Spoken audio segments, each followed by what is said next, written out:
Well, welcome to another variation of getting to know your Indiana neighbor, or getting to know your business. And this one's very timely. It's called Getting to Know the History of. And of course, you're familiar with just last week the collapse, the partial collapse of the building of Greenwell Hardware.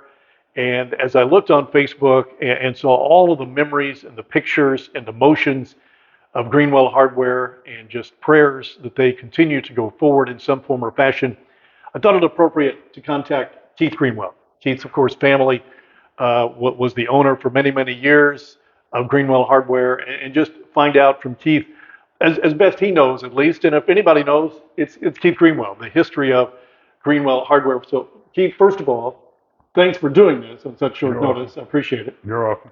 Uh, when you heard the building had collapsed, tell me kind of where you were, how you were informed, and your thoughts at that moment. My wife and I was in a restaurant in Evansville, Indiana, and my brother-in-law called me, and we just had tears. Thinking 32 years, I've been in there, and just Well, what did he tell you?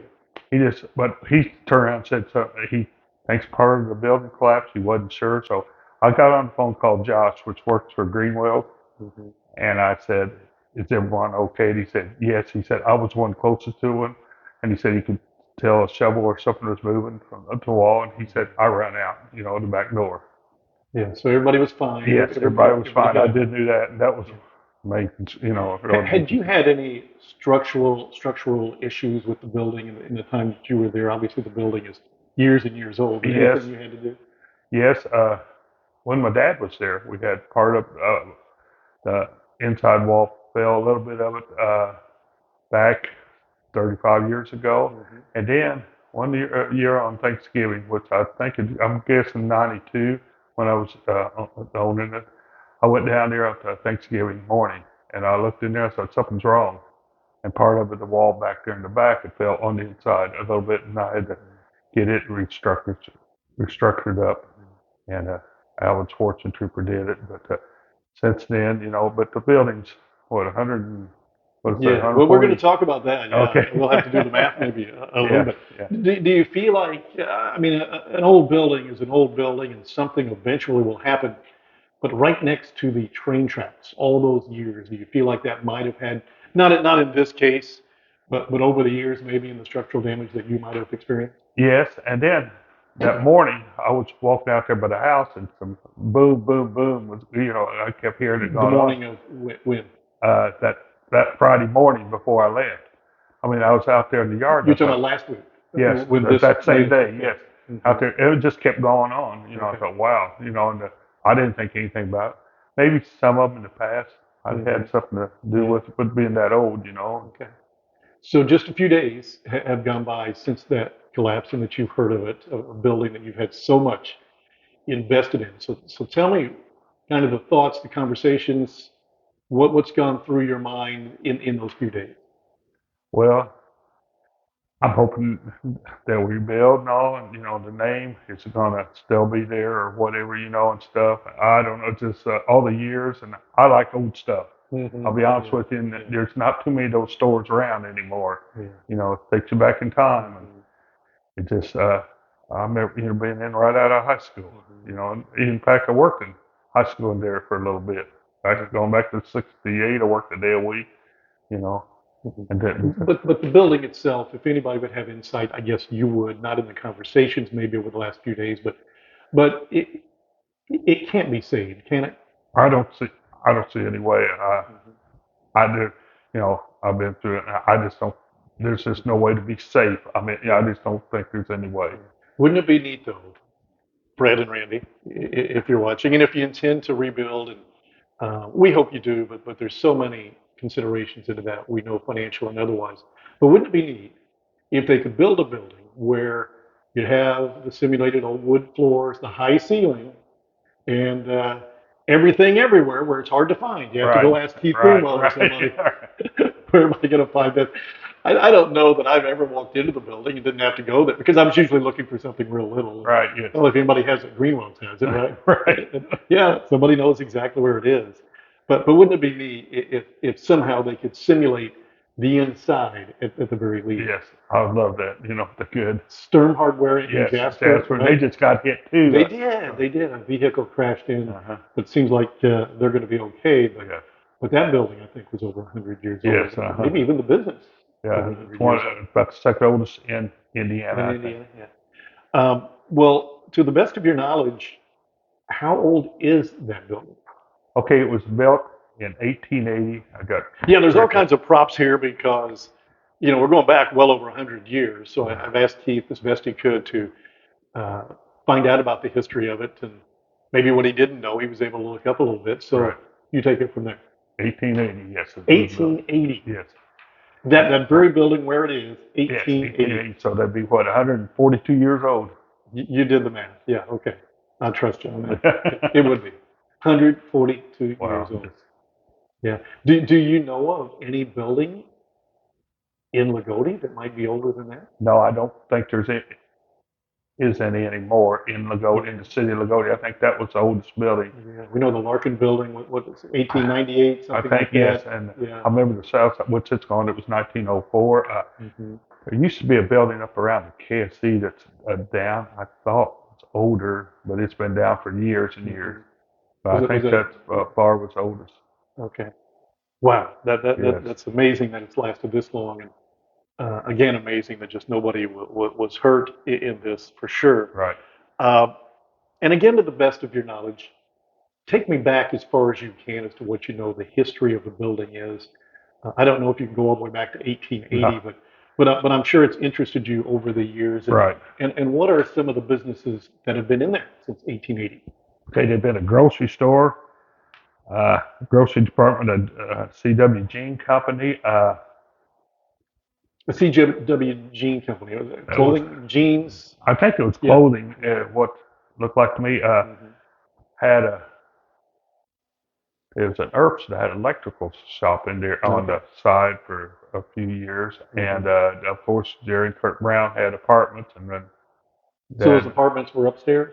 and yes, upstairs, yes, and we purchased that in the late 70s or 80s, I think, off of them, and then we opened up that it had an archway there, opened it up so we could put more merchandise over there. On the side where you go out on the west side, I think was a liquor store going back in 1900s or what? Well, 1900s. I Mhm. mean, I never did see pictures, but I've heard of that. I'm trying to think of any. I know I'm missing a few things, Mhm. but Hassler Borders and Pate uh, opened up the hardware store in October of 1938. 1938 is when Hassler Border and Page, Yes, and that was a hardware store. yes. Then they left. They worked for Reynolds and Brooks, both of them. Okay. And I looked. I think Pate could have been, but in his 20s at that time. Well, 38. Yeah, because Hassler's born in. I'm wrong. Hassler was born in 1900, so they'd been in their 30s, late So they 30s. had it 1938. Yeah. Um, the building on the inside, had it changed much since then? When I went to work in 1970, no, we had the coal stove in there yet, and two tables and stuff, and no, it hadn't changed much then. And I know some people got their jackets. They have a nylon jacket, got it up Yeah. close to that sole, and that's you better watch it. Not once it burn them a little bit Yeah. Oh for the yeah. Oh jackets. yeah. Yeah. Yeah. That's amazing. Well, when you think about the inventory, I mean, it had to come from all over, right? You had so much. Hmm. So the inventory, the companies that you would have to buy from, that had to be a mishmash of so many, right? Yes, like Baker and Kellogg out of Evansville. We had S&T, had Belknap, and I remember the day they went out of business. We got a call, and we just got the truck in, and that hurt us too. That's our main supplier, you know. What did they supply? They supplied all the bluegrass hardware, tools and stuff, Okay. and that hurt. That was like in '82, I think, Mhm. you know. And then when I got the call on that, then we had this different ones. There's Whitty out of St. Louis, uh, Orville, of course, and then Louisville Tin and Stove we bought off of, and then a paint brought off of Bridget Smith's paint. Always liked it. Mhm. Um, I know I'm missing some, but Yeah, yeah. You know, if you thought about, if you're talking to, well, let's say a teenager today, wouldn't have to be, but to put you on the spot a little bit, what might be the most unique item or one of the most unique items maybe that's come through your store that people today might not really understand why you would even sell it? Anything come to mind? yeah, carbide's one of them. I Carbide? used to sell carbide. I Okay. mean, and by the pound and stuff, and no different. I don't know. That's one thing that comes to mind, and Mhm. stuff that you ask people that, what's that? Yeah, what is it? Yeah. Well, what is it, Yeah. carbide? I mean, Carbide they used to put in lanterns, and then some people use it to kill moles, throw it okay. because it's, Did you sell a lot of that? yes, Yeah. back in Even the in day. your Oh, day? and yes, and then Cocoon hunters have their on their light, carbide light. See, that's the thing. It's such a diverse area in certain ways, in that everybody's different. Everybody has different interests, different hobbies, and Greenwell's tried to cater to every one of those. I'm sure it was impossible, but somehow you seem to have done it, and it's a terrific niche, right? Now, and it was somewhat unique even when you had it to areas around here. Shoals, I think, had a hardware store Yes. that was older, but did you draw for more than just the Lagodi community? Yes, Lagodi and Montgomery and clear to Bedford, some people, and then West Boggs, when that started up, those people come in there, and then of course they come in one time, they would come in Yeah. the next time they was Mhm. there. What about the Amish community? Did you serve the Yes, Amish? I thought yes. so. When it's first Mhm. started, and then we really had a good homage trade there, Mhm. and they'd come in on, like I say, Friday and Saturdays would be their big days, Mhm. and like I say, and then the contractors, we had a lot of those. Um, so it was Hassler, Pate, That's the and board and pay. Hassler, Borders, and Pate. And then your dad was involved. He had co-ownership of that at a certain time, In right? 1966, he came in. He would have been, Pat Greenwell, right? yes, 47 years old when the dairy farm was at Williams Dairy, and then he came into the hardware store at 47, And you said 47 he, years he old. worked at Williams Dairy prior to that. Yes, uh-huh. So what was his thought process, as best you know, as to why he might invest into this hardware store? I think Hassler and Hassler and Pate just kept talking to him and all, and he wasn't sure because he didn't know that much about the Mm-hmm. hardware, Mm-hmm. business. But Yeah. then after he got there, he liked it, and Right. stuff. So at that time, you said they had it basically since 1938. Were they ready to move on, and they wanted somebody maybe to Yeah, come they on? was And retired, going to they retire. were going to. No, back in '66, you mean? Mm-hmm. My dad, yes, this Mr. Pate was wanting to retire, Mm-hmm. and so he sold Dad a quarter interest, and then Hugh Brett bought a quarter Hugh interest, Brett, really? and he stayed about a year, and then I think Dad bought his out in '67, if I'm right. Okay. Okay. Was the inventory? Think about what the inventory might have been then. What would have been some of the popular items that people came in? Probably bolts and Boats. stuff like that, bolts and that, and then Oh, boats and yeah. okay, Okay. and then you got the Yeah. wood stove. Oh, we sold GE appliances back then. I Like forgot. like what? Washer dryers, Where refrigerators, did you and put them? up that main aisle. It's unreal. Then what was bad is when people come in 20-pound gas tanks, go out and Yeah. field and Oh yeah. hang them. Yeah. Yes, they sold a few, but Mhm. back then they last. Yeah. Washers and dryers.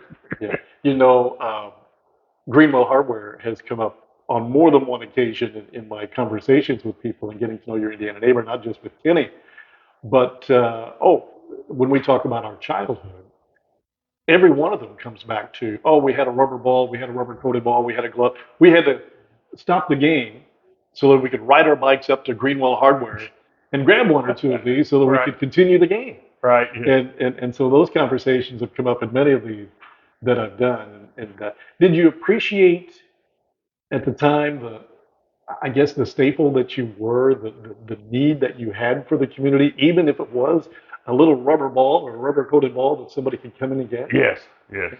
I knew that. And I'll tell you what, one thing that really hurts when there's something you was out of or didn't have and a customer would leave. Yeah, I mean, to me, that hurt more yeah. because, it's you wasn't able to take care of that customer. Did you go out and get that item? I'd love to. I'd love to. I could tell them later on in years, like if it's on a Wednesday night, Yeah. I said, hey, it'll be this here on Friday morning. Okay. You pick it up. Okay. You know. Now, what might have somebody come in to Greenwell Hardware and say, "What? You don't have that? I got to go somewhere else." What might it have been that you didn't have? I can't imagine. I can't, I know there's some stuff, maybe it's a farm implement part or whatever, but yes, but it does hurt, then because, let's say it's your first time in there and you got what they want, you're likely to get them back. Yeah. But if you didn't have stuff the 1st Mhm. time, they might not come back to you. Yeah.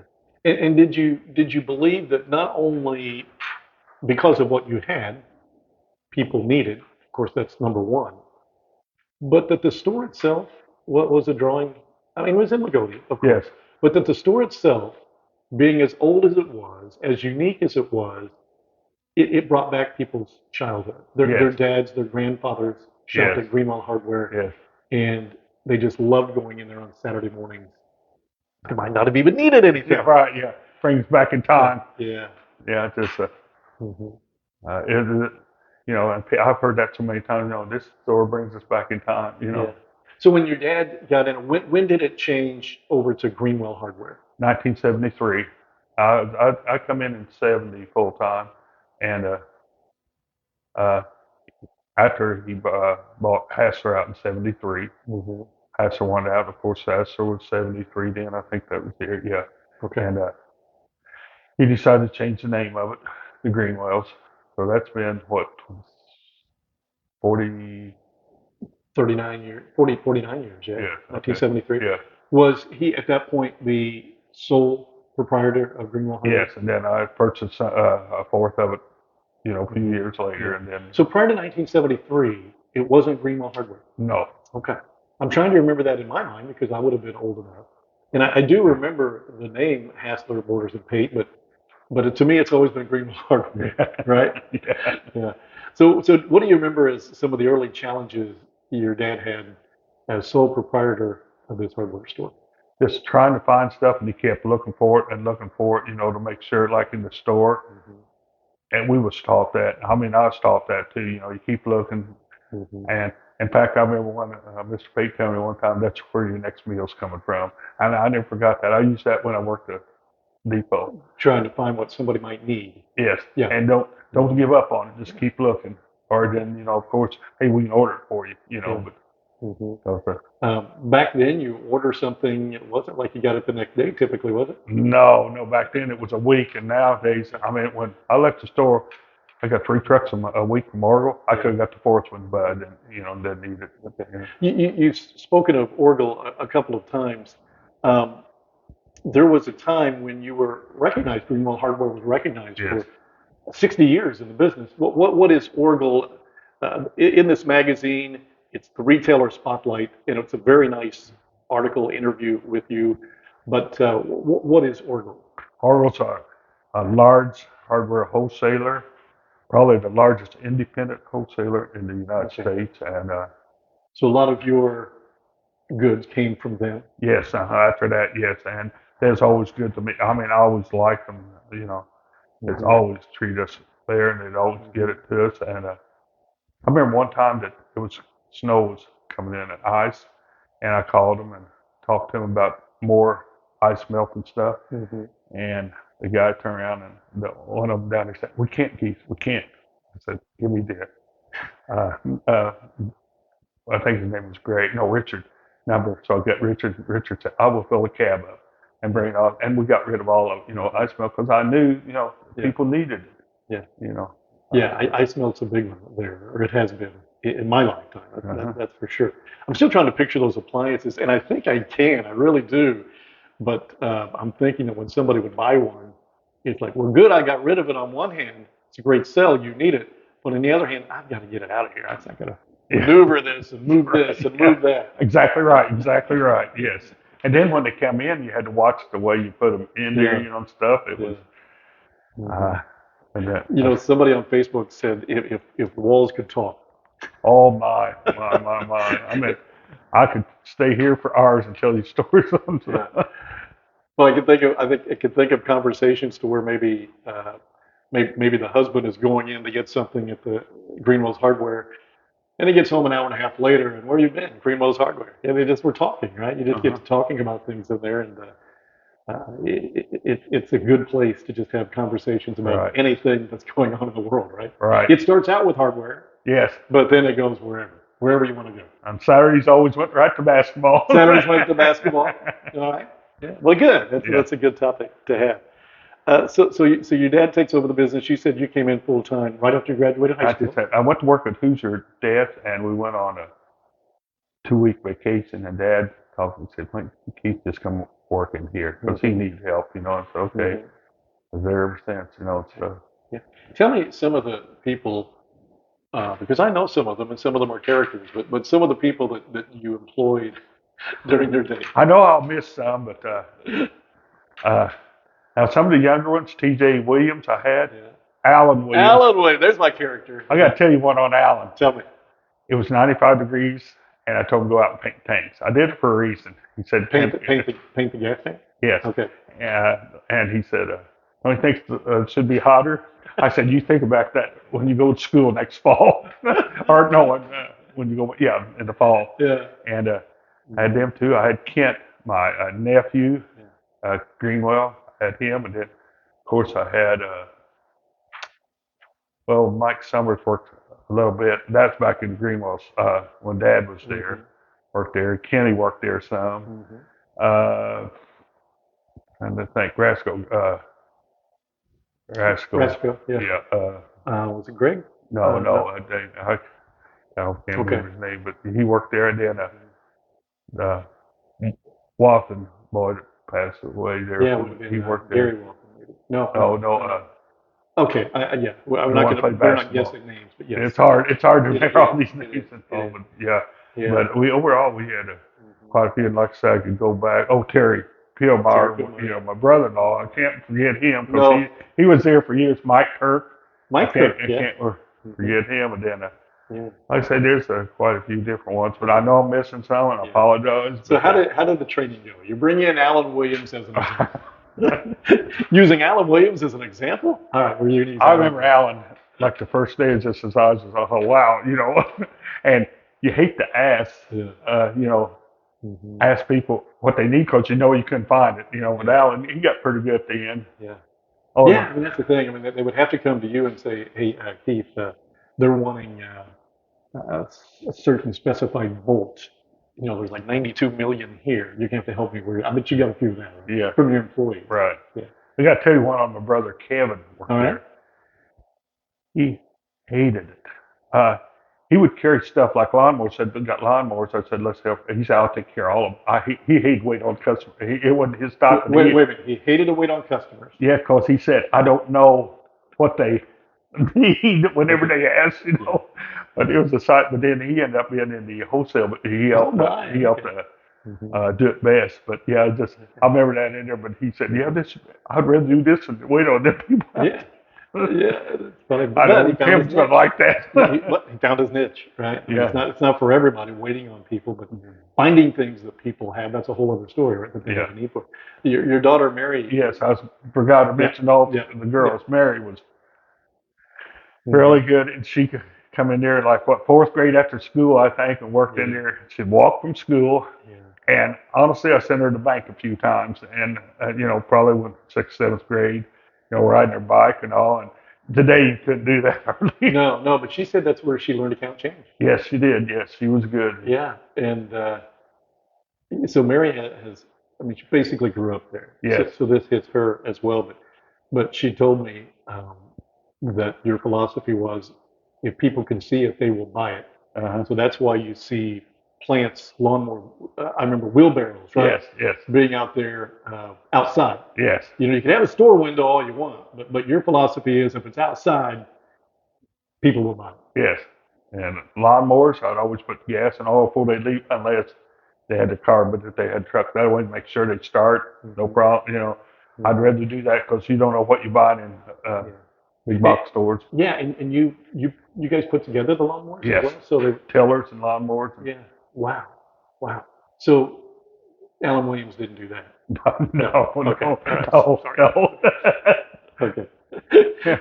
I hope Alan's not watching that. Yeah. No, but, Alan's a great guy.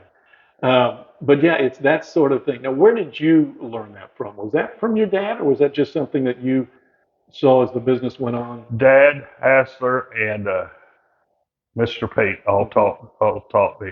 I remember going out on a call with Hassler one time, and we worked on a wash machine or something.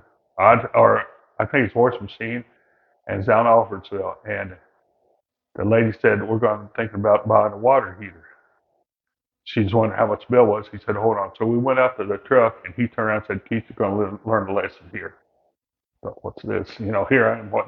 Hmm. He And who said this? said, I'm sorry. Carlos Hassler Carlos Hassler. Okay. went back in. He said, "You buy that hot water heater off us today, and there won't be no service charge on Hmm. the job." She said, "Okay, Okay. bring the water heater out," Yeah. and I'll never forget that. Stuck with you. Yeah, Yeah. yeah.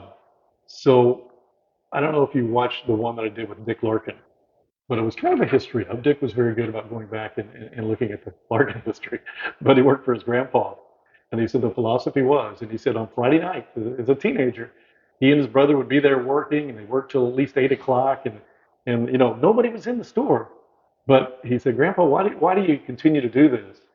Because there's somebody out there walking on the sidewalk. There's somebody across the street that if you can see somebody in sight, they might come in and make a purchase. So that was an interesting philosophy that was there. It sounds like a similar philosophy with Greenwell Hardware. That brings up back. I don't remember what year it was. I was locking the store up, and some guys, contractors or whatever, pulled out from the Montgomery area, asked if I had time to show them the wood stoves, or will you want us to come back later? I said, no, I've got time. I went, 5 of them, so 5 wood stoves, load them up. That's back when it was Yeah, a height of the wood stove. yeah, Now, would I have been able to sell, or would they have came back? right, You never right, know. right. Maybe That shows, five not sold because you said I can't right now. yeah, Maybe I can get back to you later. yes. Yeah, And yeah, but I sold them right then. yeah. Those things you remember, Yes. right? So what about what Brother Kenny said? Yeah, Kenny said about your sales philosophy about the cooler. You have that outside and it has a big sign on it that says last one. Yeah, And you sell it and you go upstairs. that's right. That's the last one right It's the last one there. right there. Yeah. And Yeah. was that a true statement? Yeah, I think that's one of the younger days. Yes, I remember that. Last And one always draws people in, right? exactly Yeah. right. Yes. And then they'll go by the next day and there's another one out there somehow. Yeah. Yeah. I remember one time I had something there too, and somebody said you're too high on it, and I thought too high on it. And they went to Jasper, and they come back and said, well, they didn't have it. Or Yeah. they drove down there, and I said, well, you know what? If you don't have it, you could have it for a penny. That's right. No. That's right. Yeah. So what about that? The challenges of being able to be cost competitive in the days of the Home Depots and the WalMarts uh, had to be a challenge, right? To me, uh, you can make it. You service me so much, and loyalty. I mean, I think the Lagodi area and Montgomery area was always loyal Mm-hmm. to us. I think if you're competitive with them, you know, most of the time, and you're cheaper on quite a bit of stuff, like on Mm-hmm. bolts, screws, and stuff. Mm-hmm. You're cheaper than the big box Yeah. stores. I can tell you that, and you can't go in there and buy two Mm-hmm. or three, Yeah.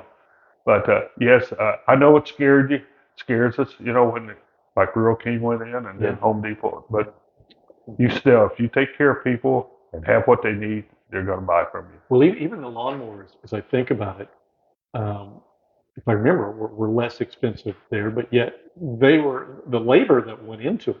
So you, as the owner, you had to provide for your family, but you didn't have to worry about 1,000 employees, right? Oh, So, right, so you just had to worry about yourself and your family, right, and it sounds like the philosophy is no matter how many hours I put into it, if I have that one cell, that's one more cell that I would have. exactly right, Yeah, exactly right. yeah. Yes. What were the biggest challenges for you during your time at Greenwell Hardware as the owner? Uh, I'm trying to think. Making sure you had stuff in stock. I'd say the biggest challenge, to be honest with you, making Mm-hmm. sure, like if, uh, and trying to have plenty of it. Like I remember one time I told one of the salesmen in there, I was aggravated. I ran out of CPVC elbows. Like, this doesn't cost hardly anything.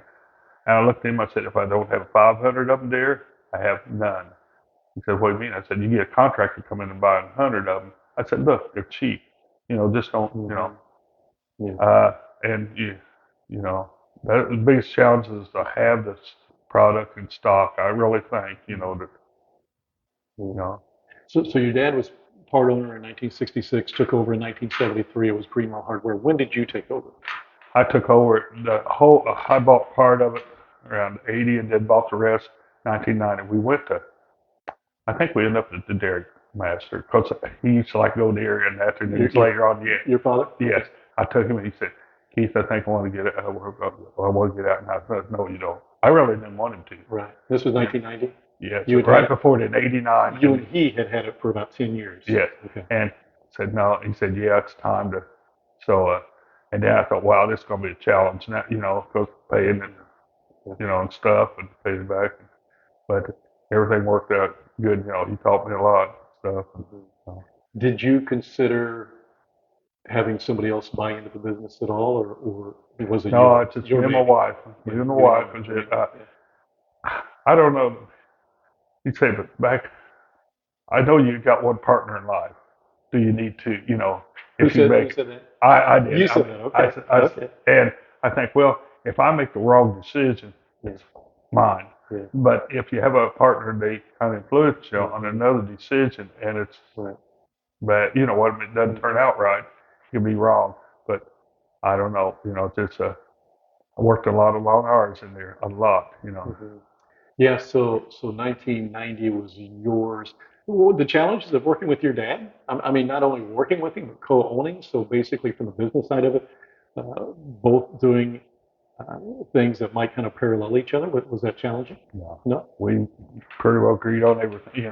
Everything, and he, and like I say, he was so good with customers and stuff, and I mean, it'd be like, I don't know how many times somebody come and get something, and oh, I forgot. We'll take care of it later, and stuff. And I learned from that, and stuff, and But think of how fortunate you are to be able to have that side by side with your father. And some people it wouldn't be fortunate.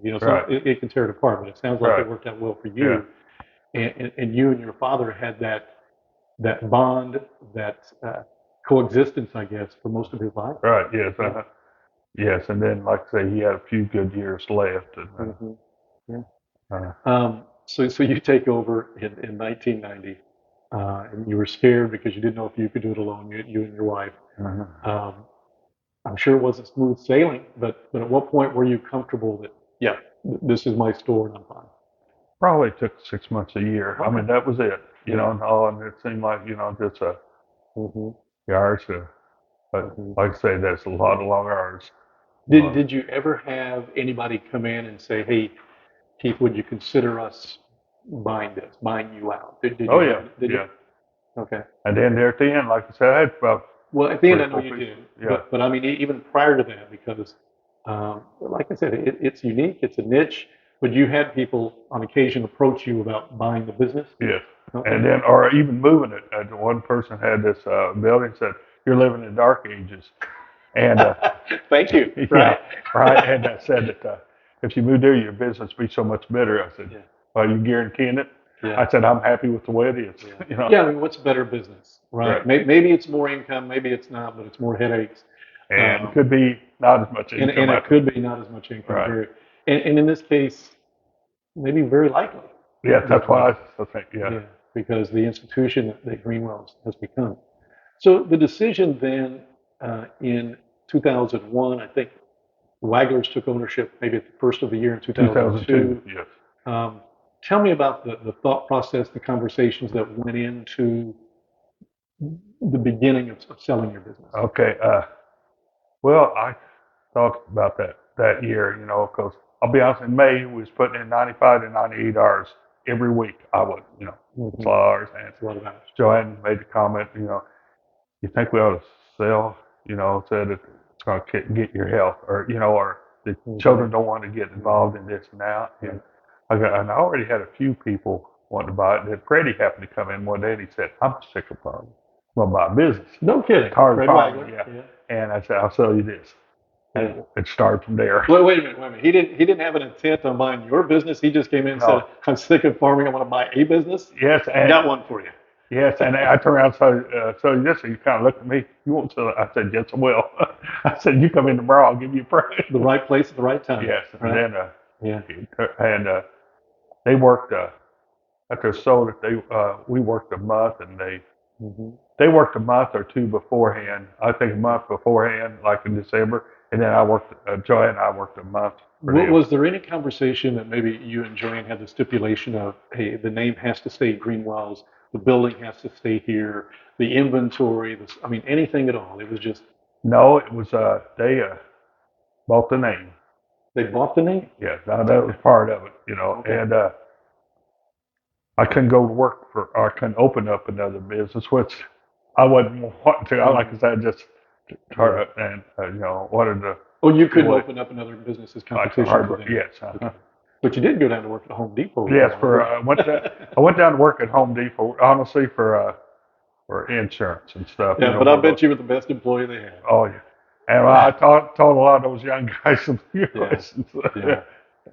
Yeah, So, that's interesting. But so the decision to sell wasn't a hard one for you. You were ready, and they came along at the right time. So in that 20 years, basically now, which is amazing in itself, that they've had it for 20, 21 yes. years. Um, has there been any change that you thought I wouldn't do that, or and you don't have to be specific, but or have you just gotten away from it and said, hey, I it's got yours? away, but I helped them out. Once in a while they need help. I went in there, but they tell you what, they do a good business. They did a Yeah. good business. Hopefully continue in it. I Yeah. don't know, but it was still good business for him. Freddie's my age, so he's Hmm. Yeah. So he's got a decision to make. yes, and Yeah. his health's Yeah. not as good anymore either, like mine. Yeah. So Well, let's hope in some form or fashion the Greenwell hardware name goes on for another couple of generations. That yes, would be amazing, right? Through your yes, lifetime, yes, right? yes. But if it doesn't, are you okay? Yeah, I'll be sad, but you know Yeah. what? I'll be, that's where I know things change and stuff. But Hmm. yeah, But this hit you hard, didn't it? oh, it did, It just, Even though we don't know what the future is going to hold for it yet. but it's just, I'd gone looking at the building and stuff, and Mhm. I still drive by it, looking at it, Mhm. thinking of Yeah. different I'm ones. trying to think, even when I was a child, the building itself, the color has been white for I years. did green one time. It was green. Okay. Was that in the 70s? Yes, 70s, I think, or Okay. maybe early 80s we paint. Yeah, that's what I'd like a picture of. If we can find a picture before it was white, Yes. because I can picture it, but I can't. So maybe we'll find one, or somebody send me one. You don't have Yeah. one, do you? I don't. That you're aware of? I'd have to look. I don't know. I know Johnny Zins did all the painting for Johnny it. Zan. Can't go wrong with Johnny Zan. No, he was good. So what else, Keith, that maybe we didn't talk about, or that you'd hope to tell people, or memories that you've had, Uh, anything at all that you yes, want to a bring up? couple things come to mind. Like I always went down. Whoever called me after hours, I'd go down and get them stuff. But I'll never forget the call from West Boggs Park midnight one night Mhm. at the bed, and it was Mike. Keith, anyway, you go down. The guy broke his key off in his trailer, and he has to drive back to Indianapolis. And I said, "No, send him down. That's fine." I said, "You sure?" I said, "Just send him down." So I went and made him a key for him. At midnight or something, you said? Yeah. Yeah. And he said, "How much?" I said, $1. He threw a 20. I said, "No, $1." And he threw that 20. I said, "I just want you to come back if you ever need anything." He said, "Here's a 20." He said, "I'll definitely come back." Yeah. But I remember that. Man, that's true. And you speak of West Boggs, you told me they've been such a terrific customer, I guess, if you will, Yeah. since the inception of West Boggs, right? Yes. I mean, there's all kinds of needs, and you seem to have them. Yes. And what's interesting is Martin County Community Foundation is having their annual dinner on November 7th. So it's Tuesday night of next week as we film this. And it's the 50th year of West Boggs Park, Right. and that's the recognition. So that should be a good time. But yeah, West Boggs Park, I mean, we better stick to your business because that's just fantastic, isn't it? I mean, to believe that we have that in our backyard. Yeah. And let's hope that we have this business in our backyard for Yeah. many years to come. Anything else? I remember you talking about West Bog too. One more thing on it. Dad sent me out to collect money for picnic tables for businesses around for West Bog Park. That was a good experience for me too. So since you're in to collect money, even as a fundraiser? Yes, Okay. I mean, that's for businesses only. I went to. So nobody wants to go ask for money, and I'm Yeah. sure you were the same. But you said that was good for you. Yes, Why is because I was shy and stuff, and Yeah. and then some of the comments you'd get, but hey, that was good. Yeah. Glad he sent me, but yeah, that's one thing I remember. But Anything else? oh, there'd be a Yeah. but I know it's can't, but it's just if the walls are talking that story, you would not believe some of the stuff. Well, I guess if you have an Alexa or something in the store, I guess they do talk these days, right? Yeah. If you really want them to Right. somehow or other.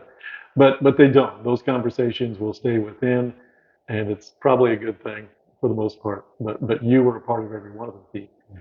We certainly thank you because without that thought process that you had, without that loyalty to the customer, we wouldn't be talking about Greenwell hardware today. There's no Right. question about it. And I know you, along with I, hope that we talk about it for a long time in some form or fashion. So thanks on such very short notice, but very timely, because I know people are interested. And I'm sure you've seen the comments. I mean, that's got to make you feel good. People reminiscing about, hey, Right. when I was a kid, I would go in there, or my dad would, my grandpa would. I'm sure you try to read those comments as best you Right, can. I do. I try to read them all, and uh, it's a good business. Yeah. Keith, thank you so much. Thank you. I appreciate it. Thanks. Keith Greenwell, and I guess our first episode of getting to know the history of, but it's kind of taking a trip down memory lane as well, as I'm sure a lot of these will do.